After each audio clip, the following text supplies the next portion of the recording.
Greetings. Welcome to another episode of I Have a Testimony with your host, Brother Willie Muhammad. God came to us to seek and to save that which was lost. He raised a man from among us. He, the Honorable Elijah Muhammad, laid the foundation. What I'm doing is something that comes from him through me, and the thing that he uses in me to do the work is my faith in him and the word that he taught. To produce men and women who wanted to clean up their life and build an independent nation for the glory of God. Today we are blessed to hear the testimony of one of the rap industry's hip-hop legends. From the South, he's a South Bronx native. He climbed to the top of the game on one album at a time during the 90s and is still relevant today in the world of hip-hop. He began his music career as a member of the hip-hop crew Digging in the Crates, and he also foregoed a solo career and set up his own label, Terror Squad, to which he signed such artists as Big Pun, Remy Ma, Tony Sunshine, Cuban Links, Armageddon, Prospect, Triple C's, DJ Khaled, as well as discovered producers Cool and Dre.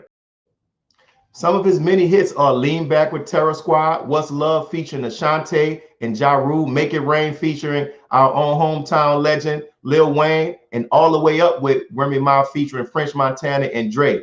He also appeared in several films, and he is a lover and supporter of the Honorable Minister Louis Farrakhan. Fat Joe established himself in the music industry with Lean Back, a hip-hop single on which he collaborated with Terror Squad and Remy Ma, and which became one of the most popular songs played on radio stations in 2004, and even inspired the creation of several remixes performed by Lil Jon, Eminem, Lil Wayne, Jadakiss, and Chamillionaire.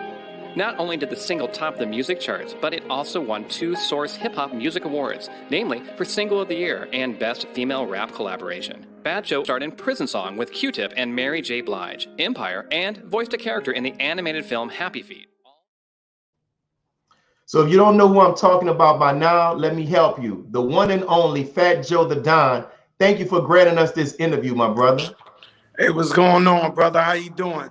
I'm good, man. Thank you, my brother. And we're going to get right down to it. We'll start off because if it wasn't for Captain Dennis, man, I wouldn't have been able to get in contact with you. So I would like you to ask you about your friendship, your love, and your respect for Brother Captain Dennis, and why is this so?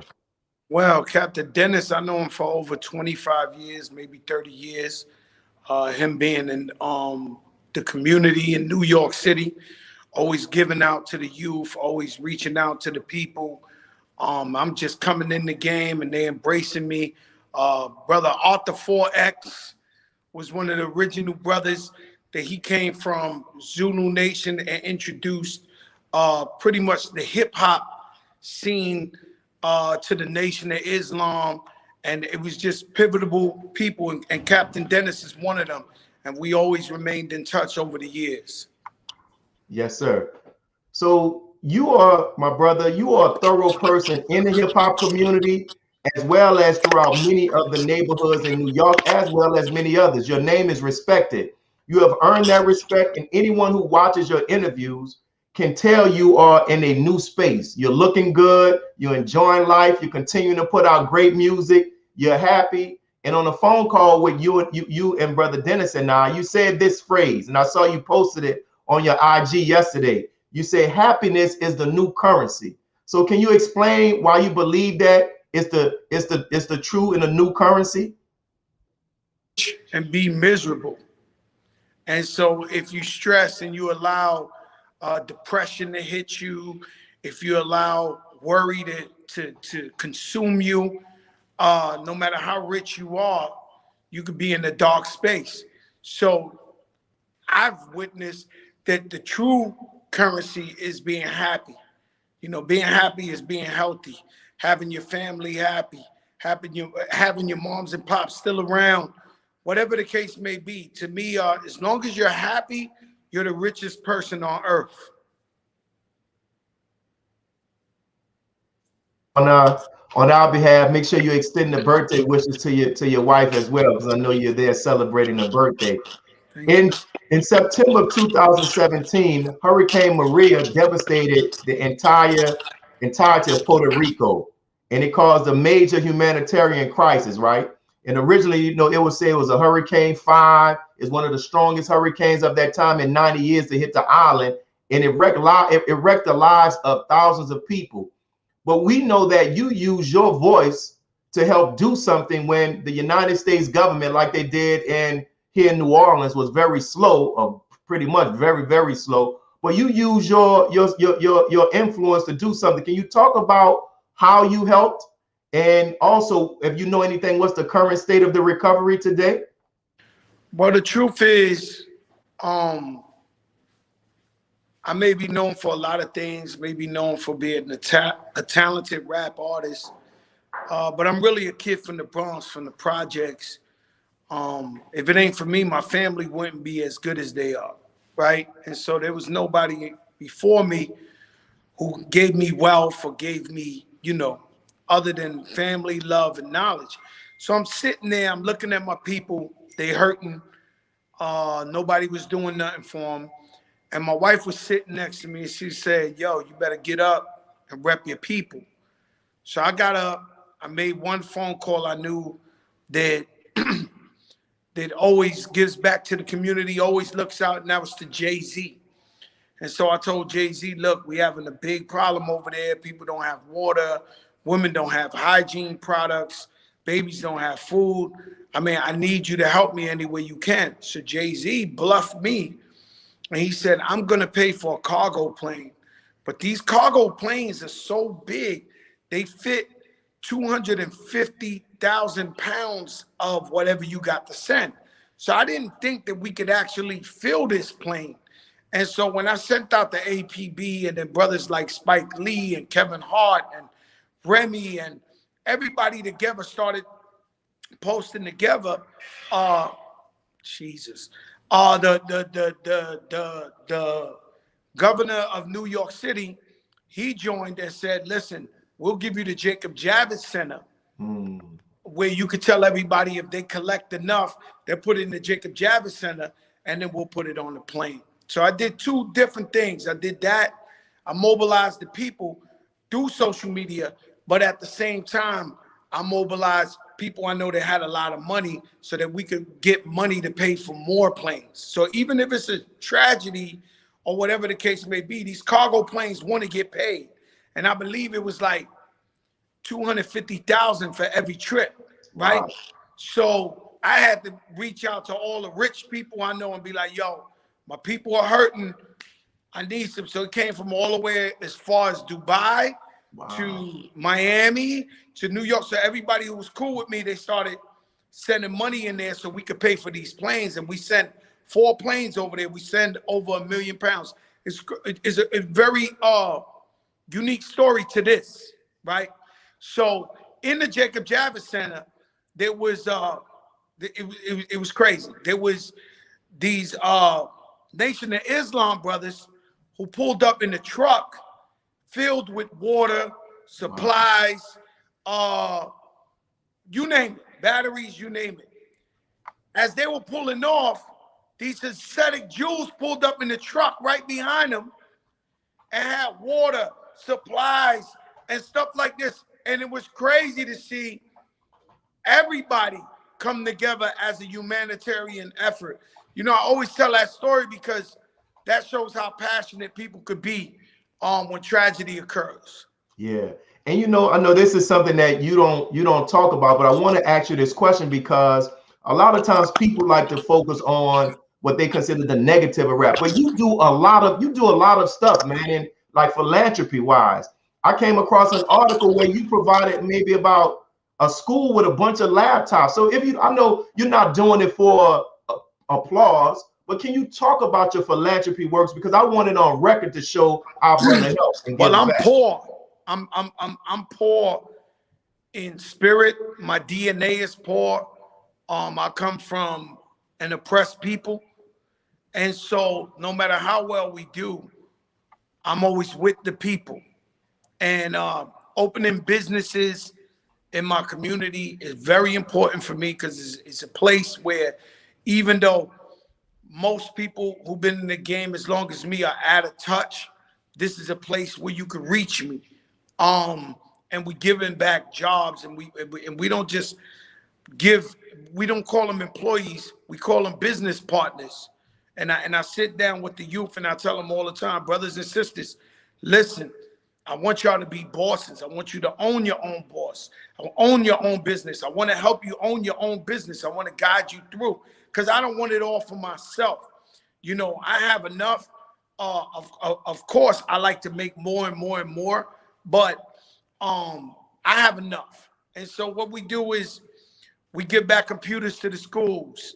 Over this COVID, there was a lot of our students, black and brown, that in my community, they started doing school virtual, but they didn't have tablets or laptops. So we recently donated a bunch of tablets during COVID to the schools in the surrounding areas of Harlem, Washington Heights.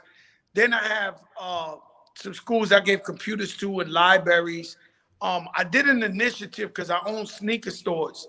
And I said, what would Fat Joe, because Fat Joe was a troubled kid. Fat Joe, you know, he grew up rough and tough, right? And so I said, what would change Joe's mind from being a troublemaker in school? What would motivate me? So I came up with an Up NYC initiative, to where I went with the Bronx Borough President, Ruben Diaz, who's a good friend of mine. So I went and we went to 4 schools. We wound up doing it in multiple, way more schools than that. But we went to 4 schools and we said the kids who have the best attendance, the best grades, the best behavior, we will give that homeroom class brand new Jordan sneakers. What happened was the biggest bullies, the class clowns, the guys who didn't want to come to school wind up being the winners in every school. And they changed their life. And then when we went to give them the sneakers, these kids start crying as they start telling their testimony and their stories about, I used to come to bully. I can't make it without my class now. I love my class, because it was a group effort. So stuff like that. And then we constantly giving back food to the community, food drives, like meaning thousands of families we give food to. Yeah, I could be here forever, brother. So we give them, like, we pull up, we buy 18 wheelers full of food packages. So I'm not talking about just the turkey. I'm talking about soup, spaghetti, turkey, rice, beans, juice, toothpaste, whatever. And then thousands of families come up and we give it to them. And we do that often. I want to do it even more, but we do that very, very often. Yo, man. To give back to the less fortunate. Man, I'm so glad I asked you that question, my brother, because people need to know that and about the work. So we're coming up on our first break. So we're going to pause for some brief public announcements. We'll be right back with our guest, Brother Fat Joe.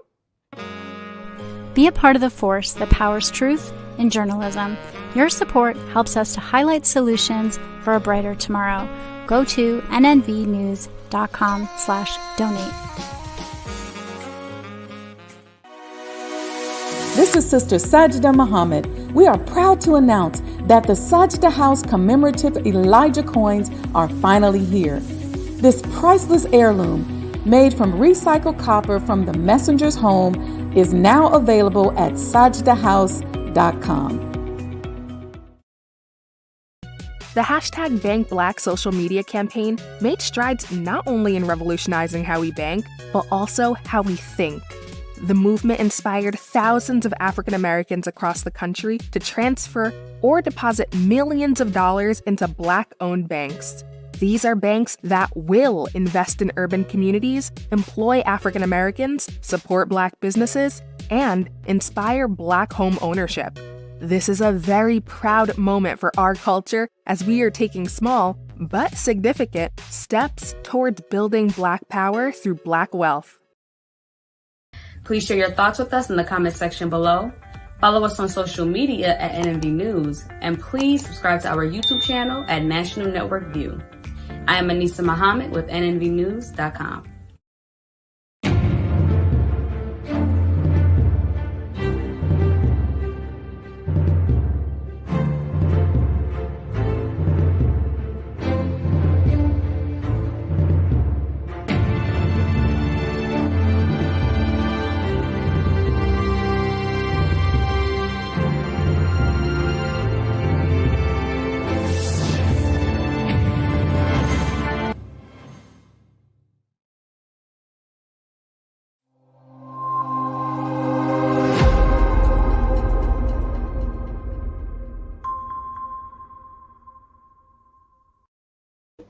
One of the reasons the Honorable Minister Louis Farrakhan is so loved is because he's slow to condemn and he's quick to listen and search for the value that exists in every human being he meets, regardless of their gender or their skin color. Since the children are listening more to rappers than they listen to their teachers, then the rapper could become their teacher in a much more profound way than the rapper is doing. I don't like to knock rappers. I love them. And I see their greatness beyond themselves. And I'm always trying to pull on what I know is in them. But there are forces that don't want to see us change. So how do we stop it? A collective action on our part against the executives. And then when we get to the point where we don't want to use the N-word anymore, and we understand the meaning of it, and we understand what it's saying about our psychology or our psyche, then you stop buying albums that low-rate your people. You stop supporting the caricatures of black people. So, Joe, one of the reasons we do this show is to give people an opportunity to really learn about the Honorable Minister Louis Farrakhan, who he is, because this media has really falsely portrayed him as a human being. And my question I want to ask you: when did you, or how did you first come to learn about Minister Louis Farrakhan, or even first hear him before meeting him? Oh man, like I said, the first brother to bring me around the Nation of Islam was Brother Arthur 4X. And he was trying to bridge the youth. At the time I was the youth, you know, I was 19, 20, and bridge the youth with the Nation of Islam and just get the message out. And so I had always heard of Minister Farrakhan. I met Minister Farrakhan for the first time, I believe, when the East Coast and the West Coast was going through a big, you know, we lost Biggie, we lost Tupac. It was a real thing going on out there. I had got into it with some West Coast brothers, you know, and so Farrakhan heard about it, and he set up a dinner in his house in Chicago. And so he invited the East Coast rappers, meaning New York, and the West Coast rappers. And I came out there. At the time, I was afraid to fly. So I remember driving all the way over there to Chicago.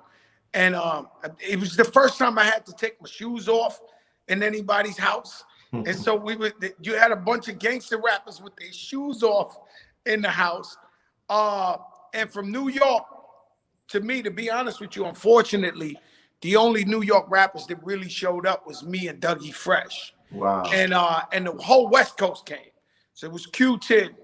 I mean, it was Ice Cube, it was Mac 10, it was Snoop Dogg. The whole West Coast was there. And it was me standing up for the whole New York City and the whole East Coast. And we got heated. We got into some real serious words. And then Farrakhan calmed it down. And he was just telling us all, we brothers, and we learned, you know, if we learn to love each other and be positive, and we'll make it, and telling us how exceptional we was from just making it from where we came from and to where we at now, where we could be. And of course, he was like probably my age I am now. So he had way more wisdom than us. And so like now when you see me, you say, yo, I watch you on your show. You say, Joe, we see you change. We see you more love, brotherly. You know, at that time it was hot-tempered Fat Joe. And so he let us see the future, let us know that we brothers. And since that day, there was never an incident between the East Coast and the West Coast ever again. So everybody vowed to stay together. Everybody vowed to love each other. I went to the West Coast. I shot a movie with Mac 10. To this day, he's still my brother. To this day, there's no issues. Everybody loves each other. And that happened right there in Farrakhan's house. Yeah, because I know also at that piece, at that summit, that's where Ice Cube and Common were able to squash their beef too, right? I was there for that. They squashed their thing there. I think Dr. Cornell West was there. So a lot of people was in there, man. It was a historical moment that brought about peace in the hip hop community, and I've always respected him for that, for bringing us together, because that could have ended tragically, that could have ended in violence, and the fact that he brought us together and showed us that love, that's one of the many things I've always admired him for. Yes, sir. And when we were on the phone with myself, you and Captain Dennis, you spoke about how the minister asked that people leave that meeting and make a song just talking about the hidden hand, which oftentimes causes a lot of these beefs. And you said out of everybody that was there, you did it. And we can go online and actually see the song, The Hidden Hand. So can you talk about that track and the relevance of that track then and even today?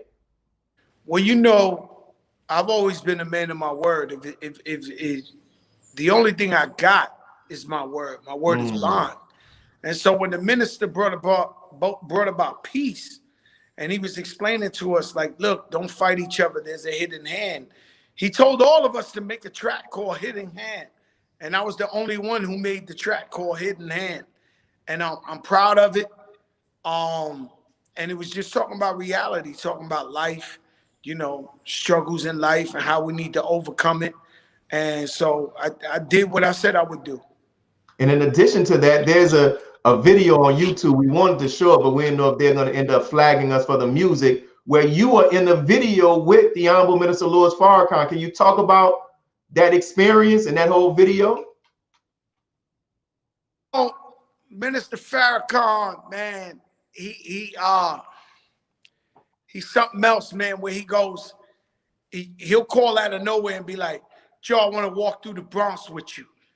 And next thing I know, I'm walking through the Bronx with Minister Farrakhan. Or I'm in a hotel and somebody taps me on the shoulder and be like, yo, the minister want to see you. A random hotel.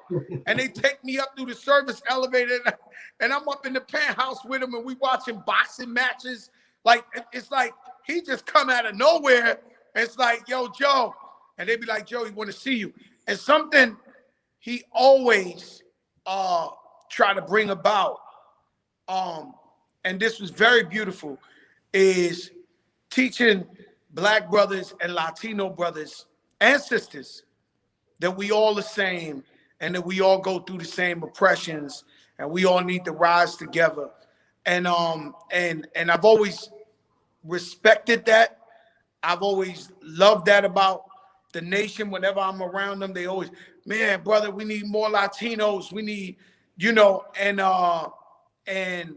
I really always respected that. And it always stood here. And when you see Big Pun, may rest in peace, when he made this big hit, Still Not a Player, it was about Boricua Morena, bringing the Latinos and the Black people together. So it's very important to me. Yes, sir. Now, you talked about this, you mentioned it just now. You know, people see the minister, he's on the stage, he's speaking the truth, but he also has a side where, like you said, you've been around him where you all talked about boxing, right? Can you talk about some of the conversations? Oh, he's a big boxing. He's a big boxing. And I'm gonna tell you a secret that I might get banned from this interview. Brother Mustafa actually smiles.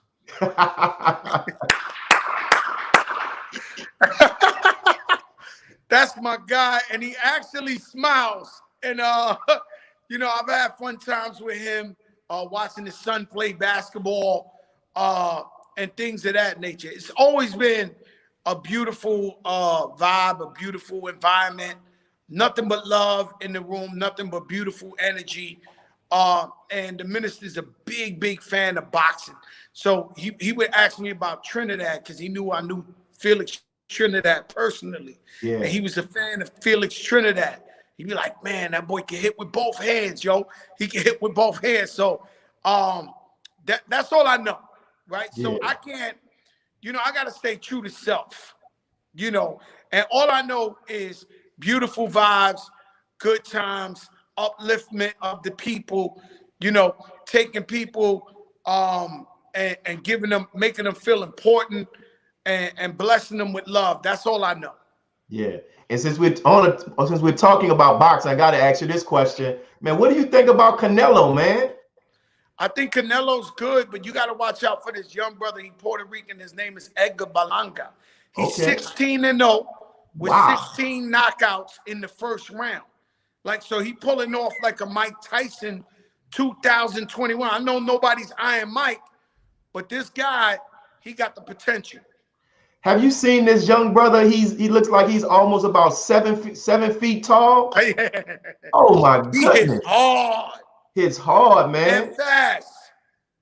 And what about Gervonta Davis?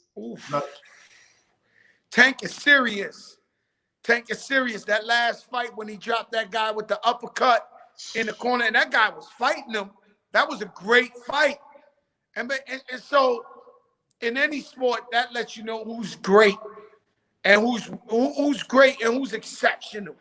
So, you know, the guy put up a real serious fight with Tank, and Tank did what he had to do. And so that's how I look at sports, you know, with everybody, the great Tom Brady, Patrick Mahomes, you know, if you're going to be the Michael Jordan of any sport, you have to find a way to pull through and win. That is true. So we're coming up on our next break, my brother. So we're going to pause for these brief announcements and we'll be right back.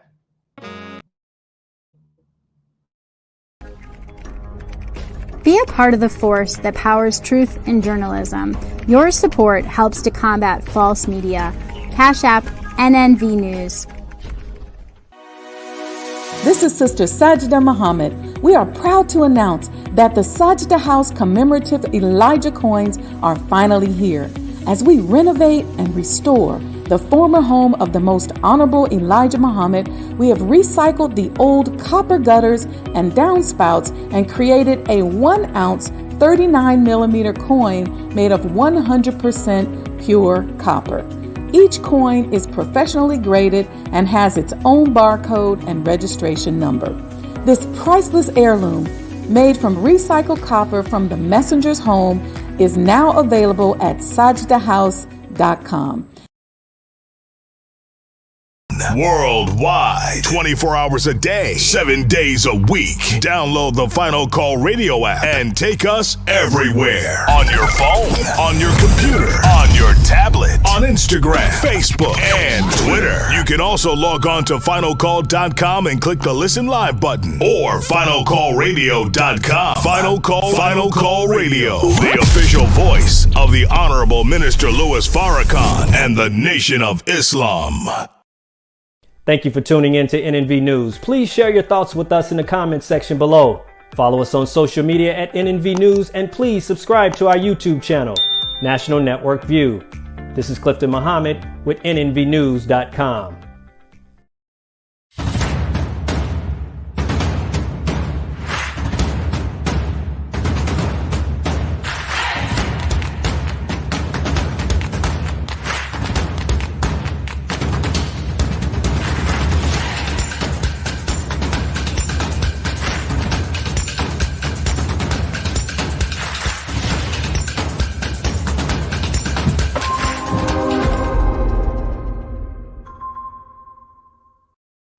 You know, one of the reasons why Fat Joe is such a legend in the hip hop industry and is able to have relationships with the young, and the upcoming hip hop artists is because he does his best to help them to avoid the mistakes he has made and other mistakes he has seen others make in the hip hop industry, as heard in this clip.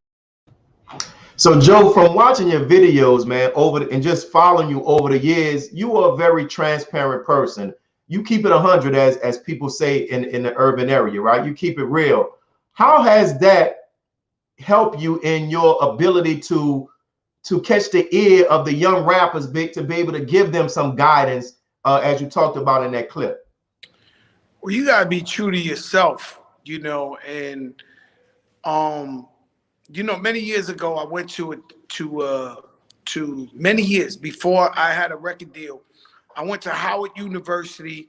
They had this big summit, and they had all my favorite rappers on there. And one person had asked somebody who was like in my level now, and I asked somebody who we really, really admire, what do you think about this new group, Leaders in the New School?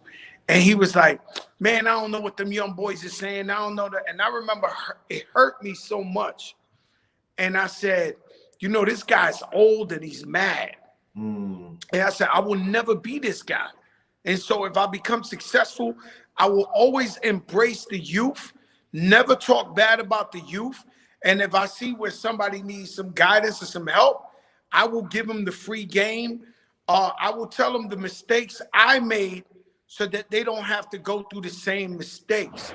And that's pretty much how I live my whole entire life. Very transparent. You learn as much from me from my flaws as you'll learn from my victories.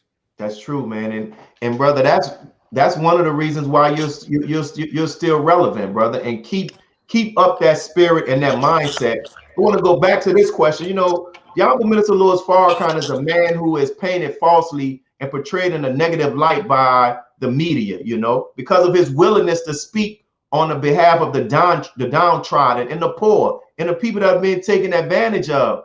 You know, what has allowed you to see the Honorable Minister Louis Farrakhan as not being the man that the media portrays him as? You was popping in and out. Okay. I could only speak to my truth. Right. You know, I met a bunch of brothers who explained to me that they probably would have been in prison or dead if they didn't meet the minister and his teachings changed their life and made them positive. All he's ever spoke to me about is peace, unity, love, and everybody coming together. I could only speak to my truth. I don't know what other people think or anybody thinks. The man's always been positive to me. He's always did positive things for his people in my community. And so I salute him. Mm-hmm. And so, you know, I'm here. I'm from the city of New Orleans, and you're familiar with Lil Wayne and Baby and everybody. And, you know, we're here in the city, and I know many talented hip hop artists who make real great quality music. But years have passed and they just have not had that moment. And I can tell it wears on them, right? What advice would you give to them here in New Orleans and even all around regarding how to handle that? Well, the first, how to handle that, that's like a loaded question. Two different ways. I would use social media because it's free. And I would go and I would use social media as much as I can because it's free. And you could press one button and it could get out to the whole entire universe. That's advice I would give them or any artist coming in the game.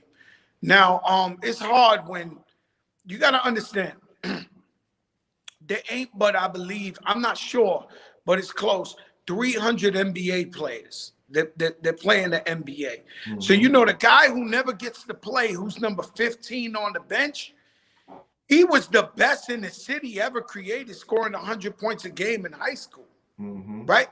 And so it's millions of people trying to occupy these, be in the NBA. It's even worse being a rapper because for some reason, to people, it feels like it's easy, it can be done, it's obtainable. Because the guy who's number one looks like me, or I could identify with their coming up. But it's like 1 out of every 10 million rappers actually make it successful.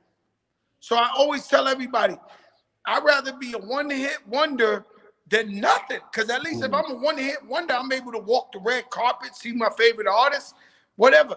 So it's very hard to be successful at rapping. So I'm all about having people believe in their dreams, going for what they do. But I also am realistic. Even Fat Joe as an artist, I make money, great money. I'm not Sean P. Diddy Combs. I'm not Jay-Z. These guys were a little bit more blessed than me financially. My daughter's sitting right in front of me. I tell her, you're not Sean P. Diddy Combs' daughter. Be clear. Right? And so we all have our own realities.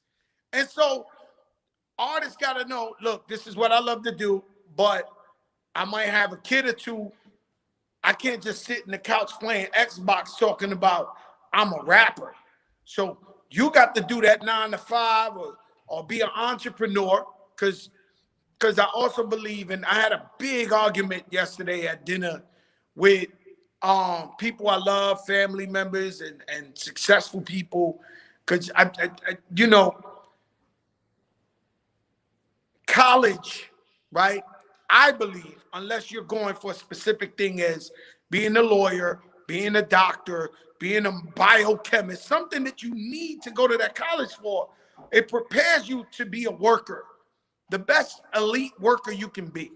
I'm about being an entrepreneur and owning your own business and having your own ownership and taking your future into your hands. So they're like, you know, it's so important to go to college.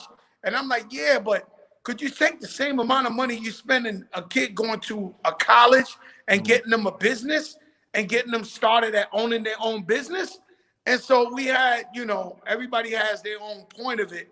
But, you know, I'm a little different. I believe in ownership. I believe in being an entrepreneur. And that's how you learn on the job. Training is how you get to be a boss. It's just my opinion. Yeah, your words about that whole debate reminds me of that book, The Rich Dad, Poor Dad. And the guy talks about that whole, it's an interesting book, man, because he had, his rich dad was not his biological father. It was his friend's father who was an entrepreneur. His poor dad was his father who had all of these degrees, but he was still in debt. And if you read the book, he has some videos on YouTube. It's very powerful. And he talks about how the world is changing. And I'll ask you this, because I see this question is often asked to a lot of sports figures, where they ask them, what was that moment for them when they realized, like, yo, I'm really good at basketball, I'm really good at football. For you, what was that moment when you realized that, yo, I'm really good at this music? Look, I was a hustler. You know, I left my mother's house when I was 14. I'm not trying to glorify nothing, especially in such a positive space. But since I was 14, I left my mother's house because I used to bump heads, and still to this day, I bump heads with my father. I'm sure he's proud of me, but, you know, I've been taking care of him for maybe 20 years, and, you know, we still bump heads, right? It's just, that's just the way it is.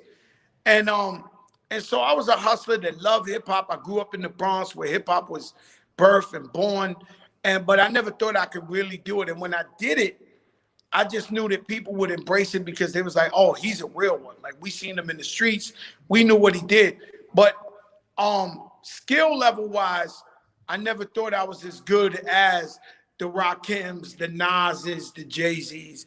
And then at some point, I just kept going, and practice makes perfect, and I believe you need to align yourself or create a fictional competition between you and the best, even if it's as an athlete or as a rapper. So I would have a poster up every album of Jay-Z and Nas, because to me they were the best, and I would compete with them as much as I could through my music. And then I got to a point where maybe the last 10 years where I felt like, wait a minute, I might be as good as these guys now. Like, you know, seriously, like, yeah. I really felt like, man, I never thought I could be as good as these guys. And so here we are. I mean, that is, I guess my whole career was a work in progress to get to where I'm at now.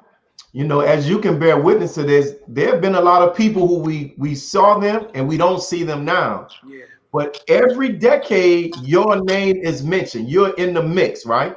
And another thing you can share on this, you have a great skill in picking very jamming or slamming hip hop tracks.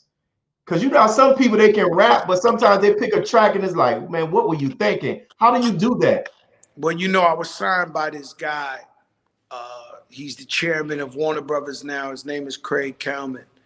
And the only good thing the man ever told me was, he sat me down. He says, I understand you're a tough guy. You come from a tough place. I got to be honest with you. But this is probably the only thing he was honest with me about. He said, you're not like a big rapper that, you know, we're going to give you a radio budget, And if that doesn't succeed, then there is no part 2. There is no other song. There is no other video.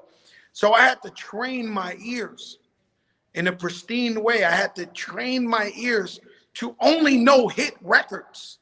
And so I trained myself to think like a radio programmer, somebody who picks the hits, somebody who plays the hits.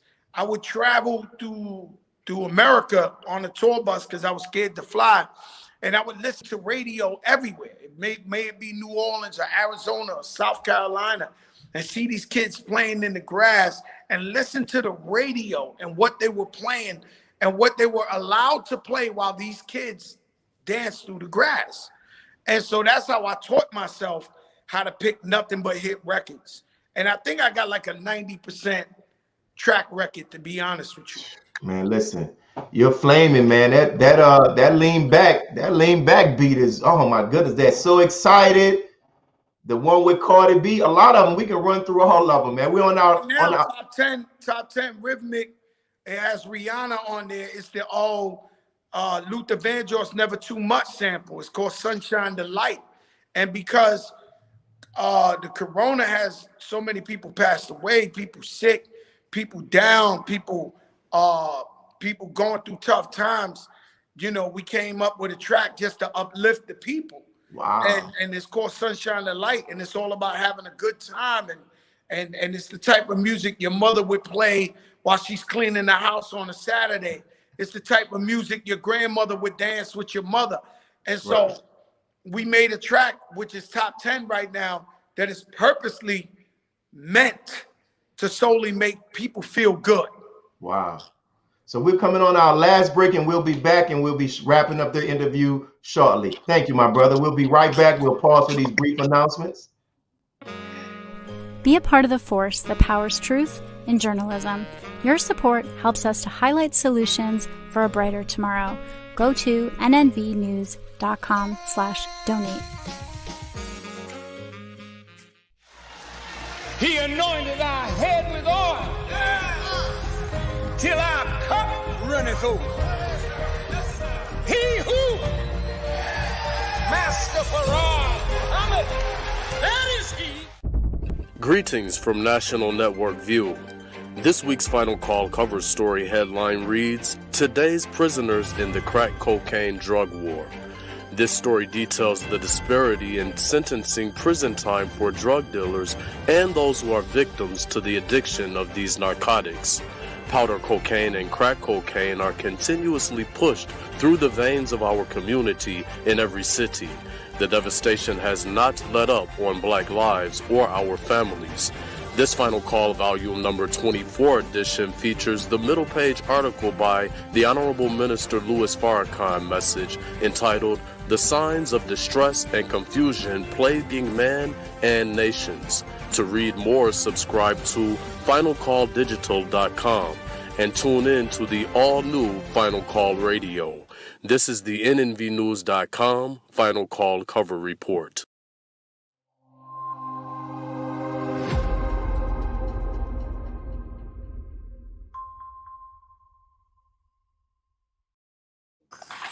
The Honorable Minister Louis Farrakhan is constantly working to increase the unity between various communities of people of color.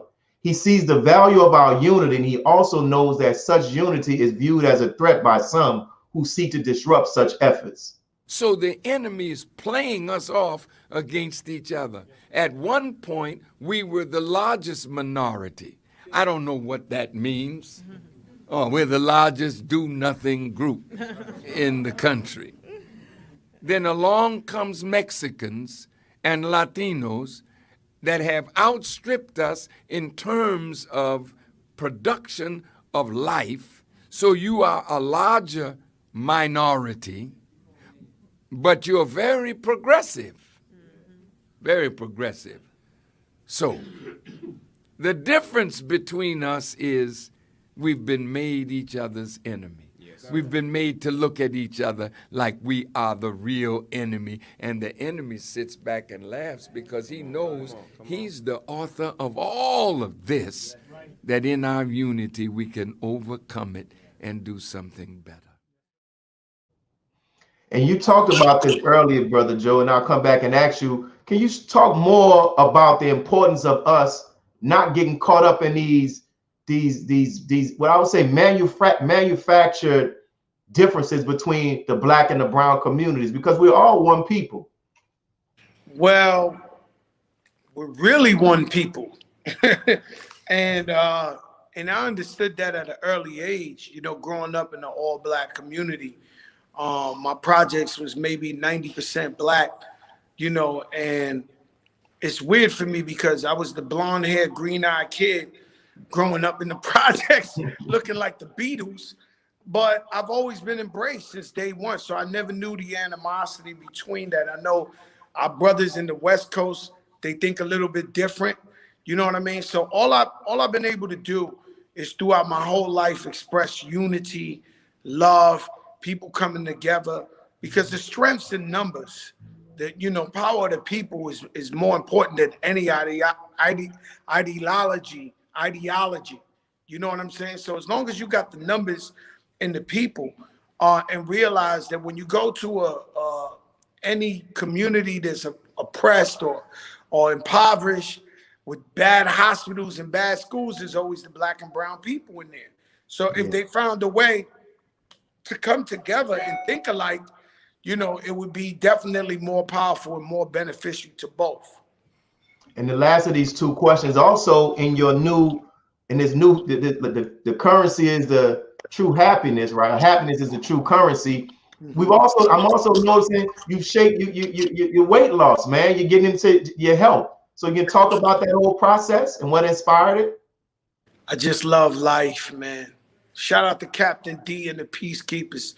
But I just love life, man. And I really never understood people who take their life, no matter what circumstances, depression, no matter what you're going through financially. I just love life. And I want to be here as long as I can possible with my family and just enjoy life and watch my kids grow up and get grandkids and just be happy. You know what I'm saying? So so health is wealth. So it's all combined. The happiness is the new currency. Health is wealth. All that is embodied as one. And this is our last question. I see the social media and the internet is on fire with your podcast, man. You can talk about that and what are you trying to accomplish with it?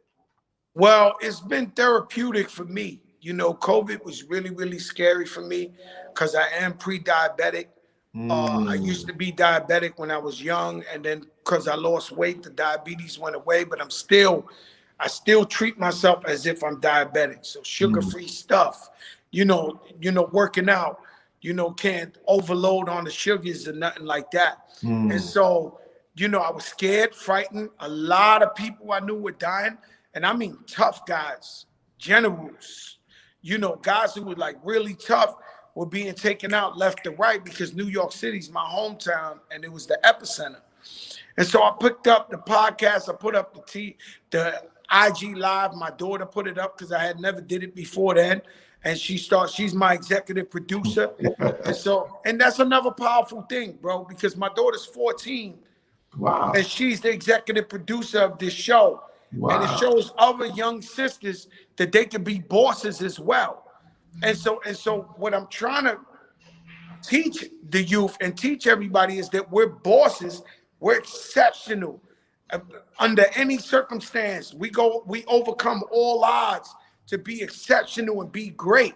So I'm trying to teach my daughter she's great. And all the other young sisters that follow her, they're great. You know, and that's what this whole podcast is about. It's always about positivity. You know, so if you got a young brother like Joel Santana came out of prison, we'll tell a story about how he got locked up. But now where you plan to take it from here? Bobby Shmurda, where we going from here? Yes, how are we going to be positive? How are we going to give back? And you'd be surprised. Fat Joe's not the only guy giving back to the community. All the artists are giving back. We just try. It's a corny thing to really talk about it. Well, my brother, we thank you for giving us this moment of your time because we know you have a flight that you have to get to. Man, I know the Honorable Minister Louis Farrakhan is going to be pleased, and Brother Mustafa when they see this interview. Thank you, man. Shout out Captain Dennis for helping to facilitate this. And may God bless you and your family. You have any other closing words you want to share? Feel free to share, my brother. All I can say is that I'm glad they didn't throw me out this beautiful house in front of you guys, because it will be a pumpkin in 10 minutes. You're the Don, man. They can't. You're the Don. You're the Don. They can't throw the Don out, man. So God bless you and give your daughter and your family our blessings, man. Keep up the good work. Thank you so much. God bless. All right. You, brother. Bye-bye. Peace. So for those of you who are watching, we thank you all for tuning in. This is Brother Willie Muhammad with National Network View, and we want to encourage you all to tune into our shows that take place Monday through Friday, 5 p.m. Central Standard Time, 6 p.m. Eastern Standard Time. This is a daily news network. Spread the word, like the videos, leave comments, and make sure you follow us on YouTube, Instagram, and Facebook, and share the news and share the word about the great work that National Network View is doing. Until next time, see you. Brother Willie Muhammad, I have a testimony. God came to us to seek and to save that which was lost. He raised a man from among us. He, the Honorable Elijah Muhammad, laid the foundation. What I'm doing is something that comes